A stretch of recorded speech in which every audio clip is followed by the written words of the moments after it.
Praise the Lord. सभी विश्वासी भाई बहनों को प्रभु यीशु मसीह में जय मसीह की। बाइबल शिक्षा चैनल पर आप सभी का स्वागत है।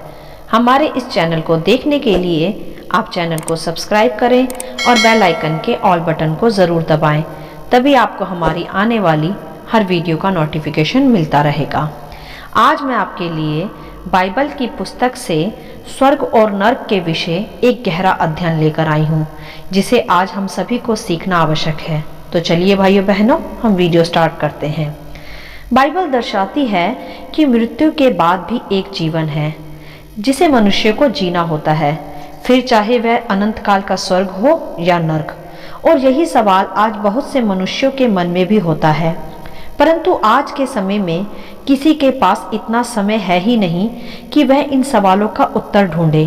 तो यह वीडियो उन सभी प्रश्नों के उत्तर के रूप में बनाई गई है कि मृत्यु के बाद मनुष्य का जीवन है या नहीं। तो चलिए आगे बढ़ते हैं। मेरे प्रियो, यह तो सभी जानते ही हैं कि इस पृथ्वी भर की संसारिक भागदौड़ एक दिन समाप्त हो जाएगी, और यह भी सत्य है कि ये जीवन तो पूरी सच्चाई है नहीं, यह तो समाप्त होगा ही एक दिन। इसीलिए हम मनुष्यों को ये भी जानना जरूरी है कि इस जीवन के बाद का जीवन क्या होता है, होता भी है या नहीं। आज बहुत से मनुष्य ऐसा कहते हैं कि मृत्यु के बाद का जीवन किसने देखा है, स्वर्ग नर्क तो काल्पनिक कथाएं हैं, जो कुछ भी है वह सब यहीं पृथ्वी पर है, जैसा करेंगे वैसा ही भरेंगे। तो मैं ऐसा सोचने वालों से कहना चाहूंगी कि यह एक बिल्कुल गलत विचारधारा है। वास्तव में स्वर्ग और नर्क होता है, और जो यह सत्य जानना चाहता है वह मनुष्य की बुद्धि से इसे ना खोजे, वरन परमेश्वर के आधार पर इसे समझे और सीखे, क्योंकि इन सवालों के उत्तर केवल उसी के पास हैं जिसने सृष्टि को व मनुष्य को बनाया है, अर्थात सच्चे व जीवित परमेश्वर के पास ही इन प्रश्नों का उत्तर है। तो जब मनुष्य उस जीवित व सच्चे परमेश्वर को प्राप्त कर लेता है, उसे स्वीकार कर लेता है और उसके साथ संबंध में जुड़ जाता है, तब वह मनुष्य इन सच्चाइयों के विषय भी समझ पाता है, क्योंकि उसके पास फिर पवित्र शास्त्र बाइबल का ज्ञान होता है, जो पवित्र परमेश्वर का जीवित वचन है, और वही स्वर्ग व नरक को पूर्ण रीति से प्रमाणित भी करता है।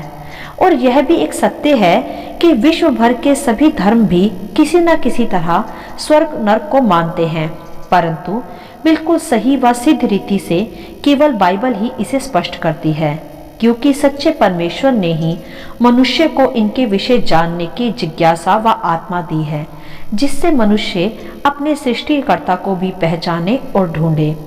तो सबसे पहले हम यहाँ समझेंगे बाइबल के आधार पर ही कि बाइबल पुनर्जन्म में विश्वास रखती है या नहीं। मेरे प्रियो, बाइबल पुनर्जन्म में विश्वास नहीं रखती, अर्थात ये कि मनुष्य बार बार जन्म नहीं लेता।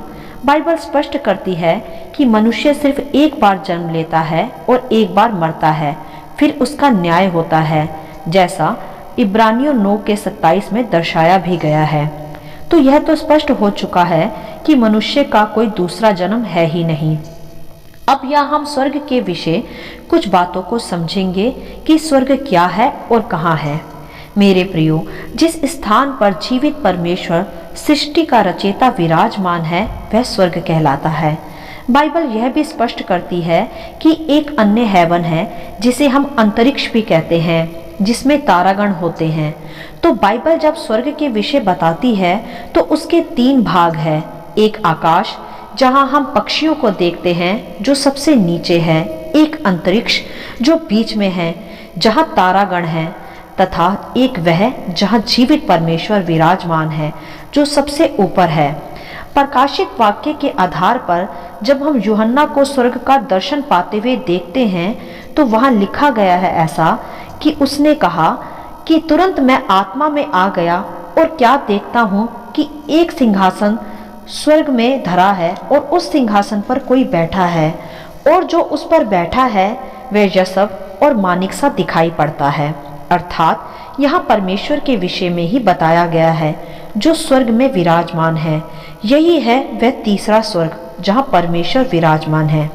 तो यह तो स्पष्ट है कि स्वर्ग वह स्थान है जहाँ परमेश्वर का सिंहासन है।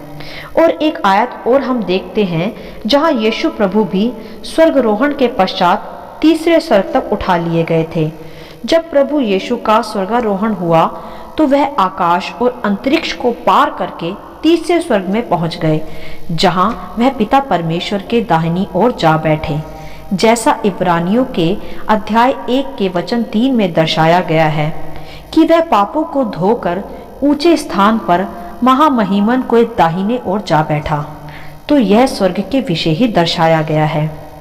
तो यह तो स्पष्ट होता है बाइबल के आधार पर कि स्वर्ग वह स्थान है जहां परमेश्वर विराजमान है। अब हम जानेंगे कि नर्क कहाँ है और क्या है।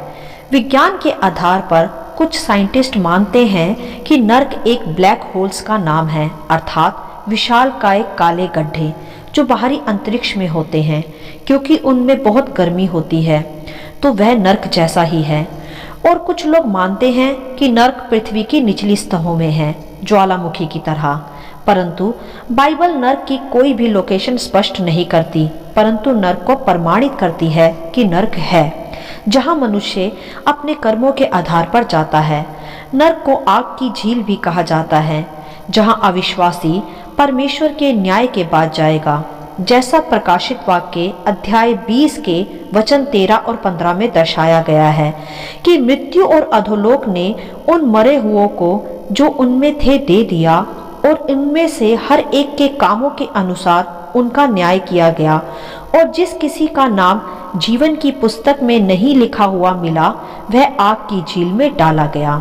अर्थात यह वह लोग होंगे जो अविश्वासी हैं, जिन्होंने प्रभु यीशु पर विश्वास नहीं किया और बुरी बुरी लालसाओं में अपना जीवन बिताया। बाइबल स्पष्ट करती है कि ये आग की झील दूसरी मृत्यु है। ये मृत्यु पाप की कमाई है, जिससे हम विश्वासियों को सदा बचना है। और यह भी सदा स्मरण रखना है कि प्रभु यीशु ने हमारे पापों की कीमत जो नरक थी वह अपने लहू से धो दी व क्रूस पर भुगत ली। अब जो उस पर विश्वास करता है उस पर दंड की आज्ञा नहीं, अर्थात प्रभु यीशु ने विश्वासियों को नरक की उस भयानक आग की झील से बचा लिया। तो हमें सदा प्रभु के पीछे ही चलना है, अर्थात जो स्वर्ग में विराजमान है उसी परमेश्वर ने हमें भी अपने लहू से खरीद कर हमारे पापों का दंड भुगत कर हमें स्वर्ग का वारिस होने के लिए चुन लिया है। हालेलुया। तो यह तो प्रमाणित होता है कि स्वर्ग और नरक दोनों हैं, और बाइबल स्पष्ट करती है कि पाप का दंड मृत्यु है, अर्थात यहाँ शारीरिक मृत्यु की नहीं वरन दूसरी मृत्यु की बात हो रही है जो नरक तथा आग की झील की है, जहाँ अविश्वासी अर्थात जो यीशु पर विश्वास नहीं लाते वे अनंत काल के लिए टाल दिए जाते हैं। परंतु यह भी ध्यान रखें कि पाप की कीमत यीशु ने अपने लहू को बहा कर चुका दी है, अर्थात अब जो पाप की मजदूरी मृत्यु थी अर्थात दूसरी मृत्यु वे यीशु के लहू बहाने से पूरी हो चुकी है।